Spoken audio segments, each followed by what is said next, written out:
கழகத்தின் சார்பாகவோ இல்ல கட்சியின் சார்பாகவோ இல்லட என்னுடைய பெயரை சொல்லி அரசுடைய ஆபீஸ்ல எந்த விதமான தலையில் இருக்கக்கூடாது. எந்த கான்ட்ராக்டருக்கும் தமிழக வெற்றி கழகத்தில் இருக்கக்கூடிய அரசியல்வாதிகளோ யாருமே கமிஷனோ கான்ட்ராக்டோ எதுவுமே கிடையாதுங்கிறத பதிவு பண்ணியிருக்கோம். மாண்புமிகு முதலமைச்சர் அவர்கள் இதை ரொம்ப தெளிவுபடுத்தியிருக்காரு. குறிப்பாக சொல்லியிருக்கோம், தமிழக வெற்றி கழகத்தின் சார்பாகவோ இல்ல கட்சியின் சார்பாகவோ இல்லட என்னுடைய பெயரை சொல்லி அரசுடைய ஆபீஸ்ல எந்த விதமான தலையீடு இருக்கக்கூடாது. Zero corruption.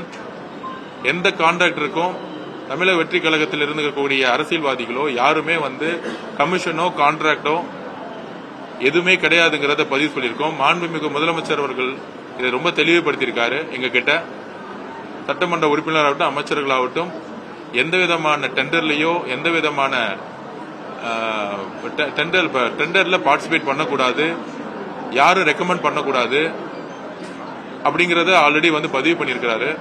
அதனால நிர்வாகம் சிறக்க நாங்க சொல்லியிருக்கோம். யாரு ஒரு வேலையை டெண்டர் எடுத்திருக்காங்களோ எந்த டைம்ல குறிப்பிட்ட டைம்ல அந்த வேலையை செய்யணும்னு நினைச்சிருக்காங்களோ அந்த டைம்ல செஞ்சு முடிக்கணுங்கிறத நாங்க சொல்லியிருக்கிறோம். முன்னாடிலாம் 40-50% கமிஷன்ஸ் இருக்கும். இப்ப ஜீரோ கமிஷன்ஸ்ங்கிறத ஓப்பனாவே பப்ளிக் முன்னாடி எங்களுடைய முதலமைச்சர் சொல்லியிருக்காரு. அதுபடிதான் நாங்க எல்லாரும் நடக்க போறோம். சோ இன்னையிலிருந்து நேற்று நம்பிக்கையில்லா தீர்மானம் முடிஞ்ச உடனே தொகுதியில அரசு உயர் அதிகாரிகளுடன் எல்லா டிபார்ட்மெண்ட்டும் கூப்பிட்டு மீட்டிங் போட சொல்லியிருக்காரு. வெள்ளிவாக்கத்துல மீட்டிங்கை ஸ்டார்ட் பண்ணிருக்கோம். அரசு அதிகாரிகள் 10 நாள் டைம் கேட்டிருக்காங்க. ஒவ்வொரு டிபார்ட்மெண்ட்ல நாங்க இது ஏதோ ஒரு ஒன் வே கம்யூனிகேஷன் கிடையாது. என்னெல்லாம் செய்யணுங்கிறத 3 கேட்டகரியா பிரிச்சிருக்கோம். அதுல பெண்கள் பாதுகாப்பு, இந்த கஞ்சாவுடைய சேல்ஸை நிப்பாட்டுறது, டாஸ்மார்க்கோட எண்ணிக்கை குறைச்சி பெண்களுடைய பாதுகாப்புக்கு உடனடியாக இப்பையிலிருந்து இந்த நிமிஷத்திலிருந்தே முக்கியத்துவம் கொடுக்க சொல்லியிருக்கோம். காவல்துறைகளுக்கு முழு சுதந்திரம் இருக்கு. யாரும் எந்த விதமான இன்டர்ஃபேஸ் பண்ண மாட்டோம்னு சொல்லியிருக்கோம்.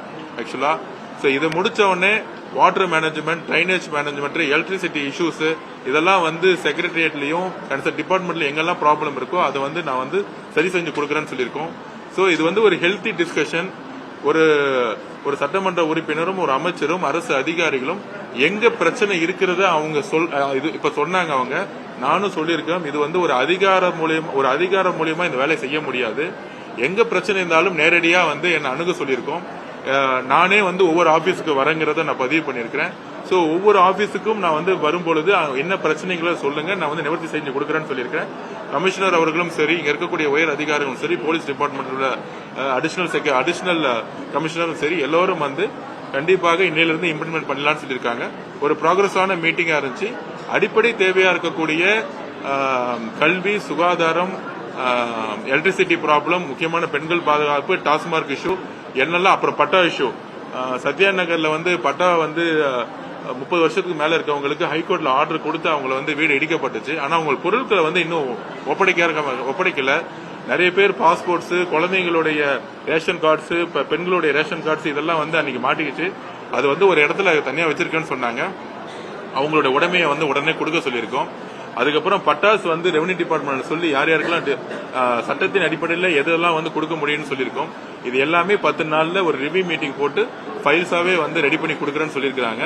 சோ கண்டிப்பாக நம்மளுடைய மாண்புமிகு முதலமைச்சர், எங்களுடைய தலைவருடைய அரசு மக்களுக்கானதாக இருக்கும்.